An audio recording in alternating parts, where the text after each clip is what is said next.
Dynasty rookie mock draft, our second one of the year. As always, guys, if you enjoy Dynasty content, make sure to hit that like and subscribe button. About 70-80% of you that watch these videos are not subscribed. Help us to get to 850 subscribers. I think we're about 12 to 14 away at the time of recording this, but we're doing a Dynasty rookie superflex mock draft. We're basing it off of landing spots from a NFL mock draft. I'll leave the link in the description there. It's a 3-round mock draft. And we're going to jump right into it here. It is December 27th, so keep that in mind. A lot is going to change. Some of these guys are still playing, to be honest, including this guy, which if you want to see him play and you haven't seen him play, Ashton Jani is going to be playing on the 31st, I believe, in the college football playoffs. But I have him as my 101 here. Now, I'm doing this as a combination of what I think will happen in your rookie draft versus what I would do, a little bit of a combination of both. The consensus to me and the feeling I'm getting from everyone is even in superflex leagues, Ashton Jani is what is the 101. People want to take Ashton Jani. And if you don't know, he had a massive year. He had a massive year, almost 2,500 rushing yards. He'll hit over 2,500 rushing yards from this game that he's playing on the 31st. 2,600 total yards, 30 total touchdowns. The dude is a monster. In this mock draft, he goes 114 to the Bengals, which is an interesting pick. I don't think that's going to happen. I don't think the Bengals are going to value a running back that high, especially because they have Chase Brown, who's playing well, and I think they have a lot of other holes to fill. But he is the 101 here because, again, the feeling I'm getting from people talking to the Dynasty community is that he's going to go 101 even in Superflex leagues. I'm not sure that's the direction I would personally go. And I think back to the Bijan, Bryce Young, CJ Stroud, Anthony Richardson draft year, and Bijan was like the consensus number one there. And to be completely honest, going back and looking at it, it should be CJ Stroud. Even with CJ Stroud's down year, it should have been CJ Stroud because if quarterbacks hit, they're so much more valuable in superflex leagues than running backs, than wide receivers. They're so much harder to get as well. And I know people are going to say CJ Stroud, bad year this year, Bijan, good year. It should have been Bijan. Go and try and trade straight up Bijan for CJ Stroud. I don't think you can do it in superflex leagues. I really don't think you could do it. So I still think CJ Stroud is the most valuable. And I still think, even with how good Ashton Jani's been, I might be taking Shedeur Sanders number one overall, or one of the quarterbacks here. Shedeur Sanders is my 102 pick here, though. He goes 101 overall to the Giants. A lot of people think that there's really only one quarterback in this draft, and it's Shedeur Sanders. There's not a lot of positive talk around Cam Ward, who is potentially going to go in the top 5 as well, at least as of right now. But a lot of people think it's Shedeur Sanders and no one else. Goes 102 here in my Dynasty rookie draft. Goes 101 to the Giants. I just think, again, the quarterback position, so hard to pass up on. Giants are generally a pretty good organization, although they haven't been for the last several years. You have some weapons there, Malik Neighbors, Wan'Dale Robinson, Tyrone Tracy, Theo Johnson, who got hurt. You have some weapons there to build around. So Shedeur Sanders is my 102 pick. By the way, I will be doing these on Sleeper once they add the rookies into the system, which I think is like in February or so. Moving along here, Cam Ward is my 103 pick. Again, I just feel like sometimes we got to trust the NFL when it comes to quarterbacks. And the NFL is wrong a lot when it does come to quarterbacks, but I think quarterback evaluation is by far the hardest thing to do. And again, the NFL proves it, right? They get it wrong every single year. It's a lot easier to look at wide receivers and running backs and tight ends and be like, yeah, I like this guy. He's good. Quarterbacks, there's just so much more that goes into it. And it's hard to just watch college tape and know if they're going to be successful in the NFL. So I generally just kind of trust the NFL. And I kind of had that perspective with guys like Penix and Bo Nix last year. People let those guys fall. In some Dynasty rookie drafts, those guys fell to the second round.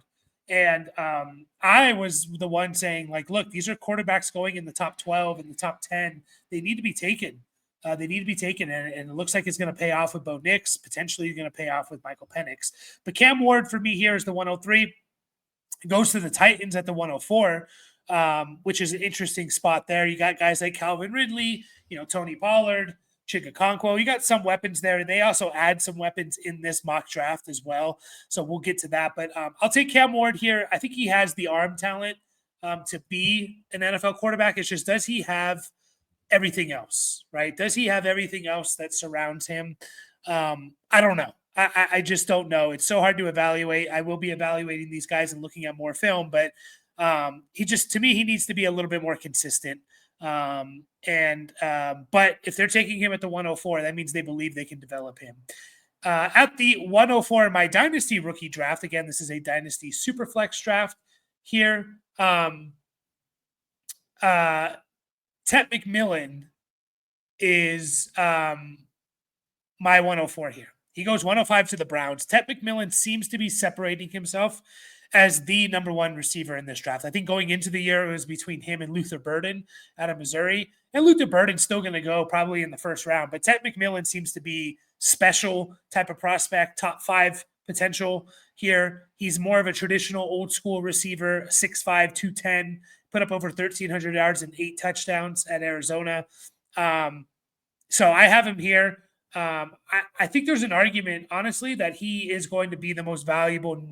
He's going to be the most valuable fantasy player in this draft.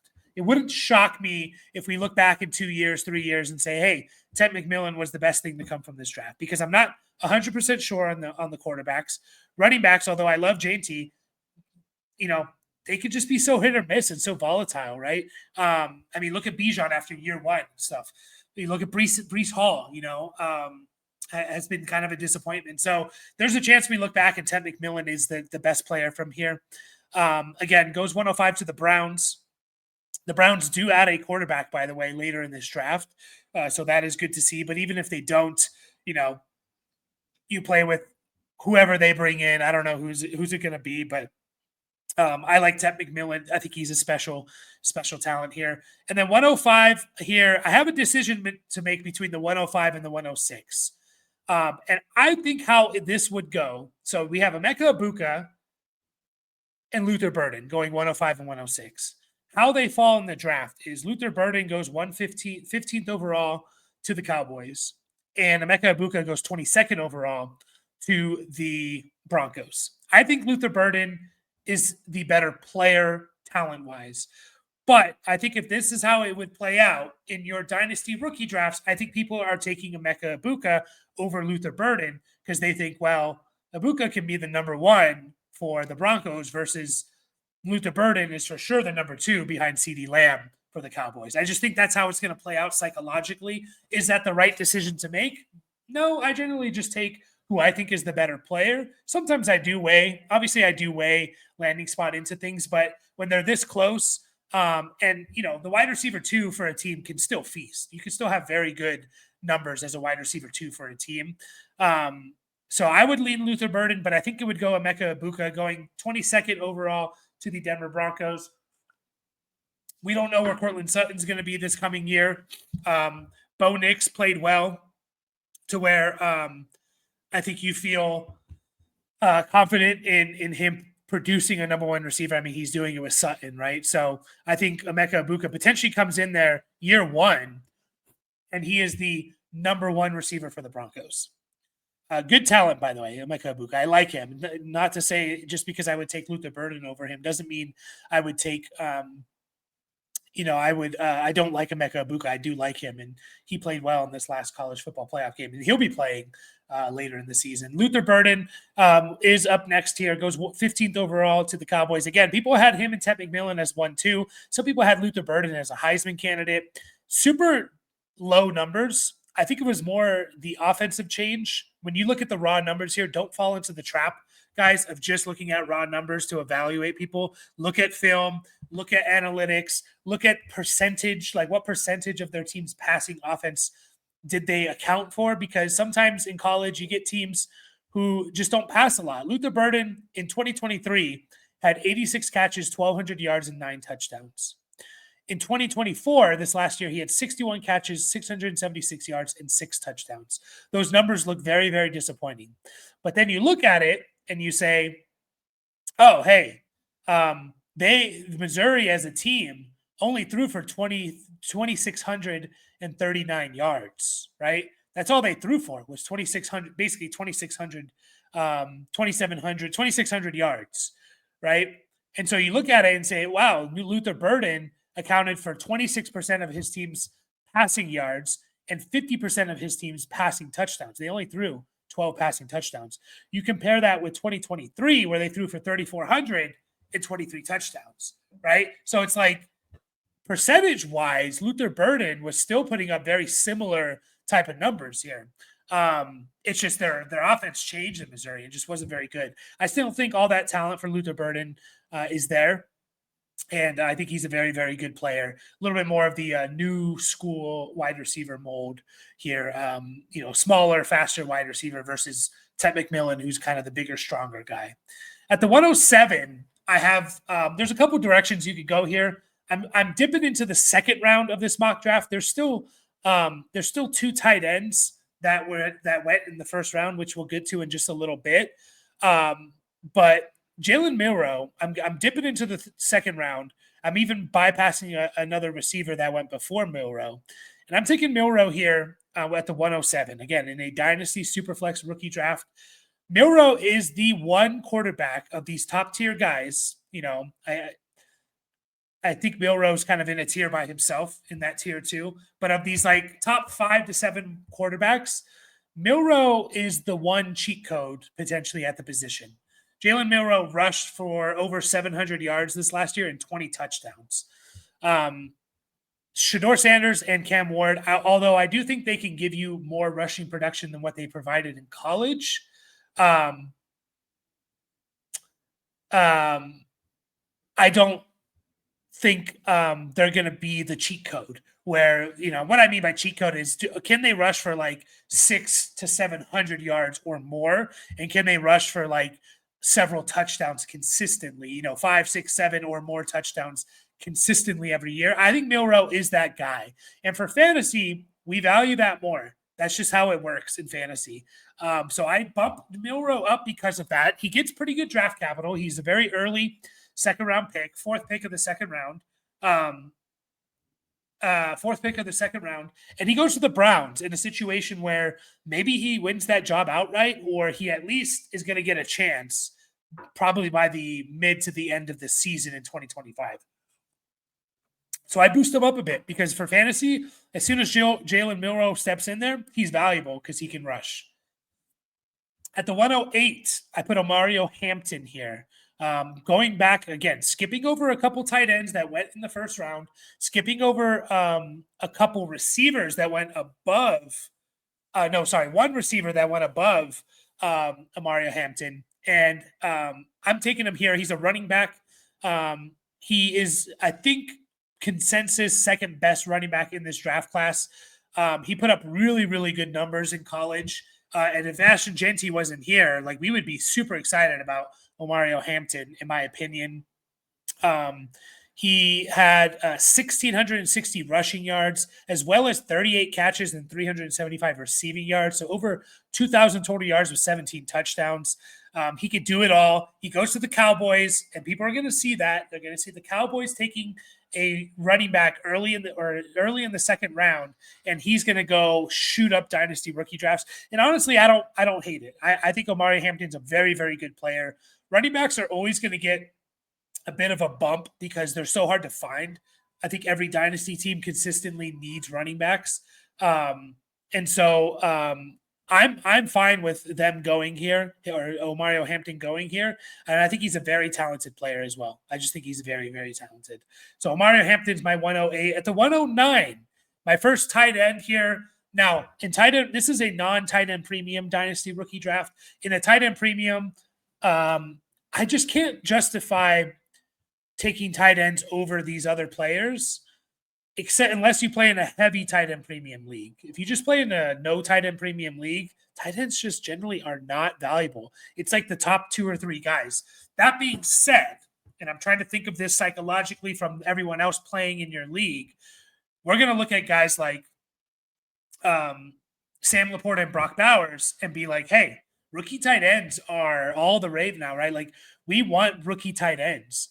and they can produce and all of that stuff, right? So Tyler Warren is actually he's not even the first tight end taken in this mock draft. He's actually the second one. However, and I have them back to back, Colston Loveland and Tyler Warren. Colston Loveland goes 130. He goes 13th overall to the Colts, whereas Tyler Warren goes 21st overall to the Chargers. I think you would see that, and you would choose Tyler Warren because we have some uncertainty at the quarterback position in terms of what can that quarterback do as a passer in Anthony Richardson. We do not have that concern with Justin Herbert. This year, Justin Herbert has been targeting the tight end at a 22% target percentage rate. Tyler Warren is a fun player. Another player you will be seeing in the college football playoffs. You've already seen him. They won their first game. Tyler Warren this year has 92 catches, almost 1,100 yards, 6 touchdowns. By the way, he has 24 carries for 200 yards and 4 touchdowns. So he has 10 total touchdowns with over just about 1,300 total yards on the ground. Tyler Warren's fun, man. He can do it all. He can line up in the backfield. He can block. He can receive. And I think he fits the Harbaugh system perfectly. And I think people take him over the next guy in Colston Loveland, who I have here at the 110, going 13th overall to the Colts. As pure receivers, I think Loveland is the best pure receiving tight end in this draft class. I think Warren is just a little bit more versatile and can kind of get on the field quicker because he can kind of do it all. So I like them both. They're very, very different players. Loveland gets the better draft capital, goes to the worst situation, in my opinion. So I dock him down just a little bit below Tyler Warren. By the way, Colston Loveland this year, although he missed a couple of games at the end of the year, I think he missed 2 games this year. He had 56 catches, 582 yards, and 5 touchdowns.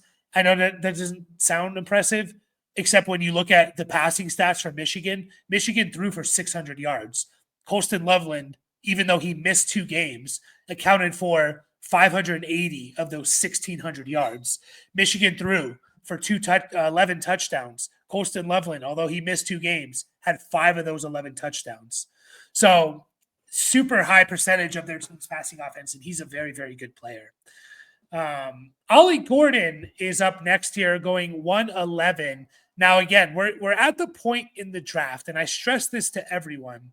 When we start getting to the mid to late second round of the real NFL draft versus the third round, I don't think there's a whole lot of difference in those guys, to be honest. From mid to late second round till the end of the third round, take the guys that you believe in. Take the guys you believe in. You can reach one player over the other if you believe in them, because honestly, the hit rate between those guys are all very similar. If you're not a top 40 pick, top 45, top 50 pick, the hit rate between, late round 2 to end of round 3 is about the same. Take the guys you believe in.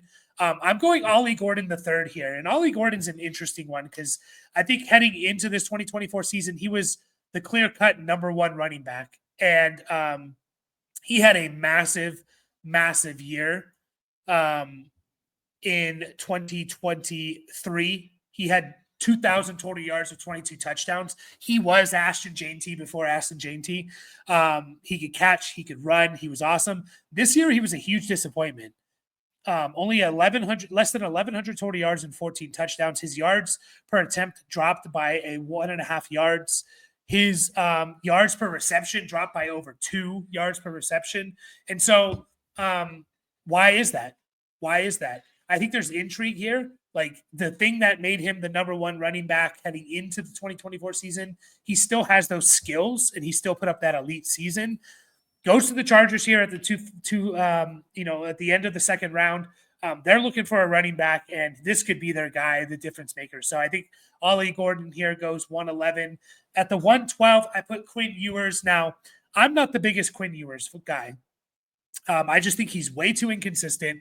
I think with all that talent he had, especially last year, just think about it, guys. You had Xavier Worthy, a first-round pick and wide receiver. You had Adonai Mitchell, a second-round pick at wide receiver. You had Jonathan Brooks, a second-round pick at running back. You had Jatavian Sanders, a fourth-round pick, I believe, at the tight end position. And you had a guy like Jordan Whittington, who made some plays in the NFL, I think a fifth-round pick in the NFL draft and made some plays this year. You had all these guys on your team, not to mention offensive linemen, and he was just way too inconsistent. That being said, he gets drafted early in the second round to the Raiders. And again, when I talk about trusting the NFL when it comes to quarterbacks, sometimes you just gotta take it. These guys, these late first round picks, these early second round picks in dynasty rookie drafts, they're already kind of crapshoot guys. I know we don't like to hear it, but these guys are already kind of like, they're a bit of a crapshoot. And a lot of guys that you take in this range are going to bust. But if they hit, and if they're a quarterback, you got incredible value. So you got to sometimes bump these quarterbacks up. I'll take him to round out my first round. This is a 2-round mock draft, and we're going to keep going here. We're going to go a little bit faster through these guys. Isaiah Bond, by the way, anyone that's not drafted in this mock draft, I did not take. There are some receivers that I have ranked higher that did not get drafted in this mock draft. Guys like Savion Williams and Restrepo from Miami. You know, there's a couple guys here that I have ranked higher than the guys that went in this mock draft, but I'm not touching those guys. By the way, I know people are probably wondering, and I should have said this at the beginning. I am not dealing with Travis Hunter right now, because I don't know what position he's going to go as. I think a lot of people are speculating he's going to go as a cornerback because he's going to be valued more there, because elite cornerbacks are harder to find than elite receivers. I do think he'll get offensive snaps, but I don't think he's going to play two-way full on. And I think I think there's a good chance he goes as a corner. So until I know what he's going to go as, I'm not touching Travis Hunter. Isaiah Bond is my second pick here. Isaiah Bond actually went third pick of the second round. Isaiah Bond's an interesting one because he is fast. If anyone's going to break Xavier Worthy's 40-yard dash time, it's Isaiah Bond. I don't think he's going to do it, but I think he's the one that could do it. He's going to run in the 4.2s, I think, at worst in the low 4.3s. Isaiah Bond here, he's interesting because I don't know how valuable he can be for fantasy. I don't know if he can develop into a complete number one dominant receiver. Like a couple other guys that I have later on here, I think do have the skill sets to do that. But I do think he has a lot of value to NFL teams and that speed. And so that's why he's going to go, I think, in the second round, maybe in the first round. But goes 201. I take him 201 here. Goes to the Titans, who they're pairing with Cam Ward there, who they took fourth overall. So I'll take Isaiah Bond. Quincy Judkins. And again, I'm reaching kind of far here. I'm skipping over some guys that went in the second round. I'm going to take Quincy Judkins, who goes in the third round. I believe my first third-round pick in this mock draft. 68th overall, so early third round to the Raiders. Quincy Judkins is another. Him and Oly Gordon were like the 1-2. They were the 1-2 running backs. Judkins had a massive, massive year in 2023. He had his first 2 years in college were pretty big. 1,700 total yards and 17 touchdowns his freshman year. 1,300 total yards, 17 touchdowns his sophomore year. About 950 total yards, 11 touchdowns. He was splitting time with Trayon Henderson at Ohio State, who you're going to hear about. But Quincy Judkins going to the Raiders here, I like that draft capital. And the running backs are just so damn good in this draft class. They're much better than the receivers in this range. So I'm going to be bumping up running backs a lot. A lot of these running backs, guys, they can all be workhorse guys, in my opinion. They're not gadget players. They can all be workhorse guys. Moving right along at the 203, Eli Mannion from Stanford. He's a guy that I think could develop into a complete number one guy over someone like Isaiah Bond. Not saying that he's going to go over him in the NFL draft, but I wouldn't be surprised if Eli here develops more into a number one guy. He goes to the Panthers, which a lot of people aren't going to love that spot. You got some competition there with, Jalen Coker, Xavier Legette, and players like that. But I still think they're searching for their true number one guy. They seem to take a wide receiver in this range every year. But is this the guy we will see? I'll take him at the 203. At the 204, Caleb Johnson. Again, dipping back into the third round, Caleb Johnson goes 87th overall. I really like Caleb Johnson. I did a tier video where I tiered the running backs, and Caleb Johnson was in my tier 2 with a couple other players here. It was JT in tier 1, And then guys like Omario Hampton and Caleb Johnson were in that tier too. Caleb Johnson's a stud, man. He's an absolute stud, and I might even take him a little bit higher. I may have taken him a little bit too low in this mock draft. I think Caleb Johnson's a stud. He's 6 foot 225. He can run fast. He put up over 1,500 receiving yards. He caught passes. He had 188 receiving yards, which doesn't sound like a lot. One, for college, 22 catches and 200 yards is actually pretty good for a running back. That's like the equivalent of like 40 and 400 or 40 and 300 in the NFL. But also for Iowa, that's really damn good. Iowa threw for less than 1,600 passing yards, guys. Their leading receiver for Iowa had 382 yards. Second leading receiver had 227. Caleb Johnson, as a running back, was third on this team in receiving yards. He accounted for about 12% of his team's receiving production. Oh, and by the way, he caught 2 of their 9 receiving touchdowns, 22% of them. So he was just a beast. He was an absolute beast. He was second on the team in third on the team in catches and yards, tied for second on the team in receiving touchdowns. So that receiving work, he could do it all. He's awesome. Goes to the Broncos. I think they move on from Javonte. Their rushing attack had been poor this year. And so, like, why roll? You get a stud like Caleb Johnson, pair him with whomever you want on that team. You could be looking at a really good player. And by the way, Sean Payton is generally good for fantasy running backs, just not this year. Jaden Higgins, I'm taking here, goes in the 3rd round. There's some receivers that go over him, but I like Jaden Higgins over those receivers. I believe in my tier list video, Jaden Higgins was in the tier 3, maybe tier 4. I forget exactly, but he was in the tier 3 with a couple other guys that, like I mentioned, didn't get drafted. Guys like from the 2 guys from TCU and Restrepo from Miami. But Jaden Higgins, I really like. He goes to the Chargers, who obviously need some wide receiver help. You got Ladd McConkey. I think Ladd McConkey is like a 1A. He's like a 1A, 1B, or a wide receiver 2. I don't know if he's a dominant wide receiver 1. They need someone to pair with him, and that could be Jaden Higgins, who goes in the 3rd round here. I like Jaden Higgins a lot. I think he's very intriguing from Iowa State.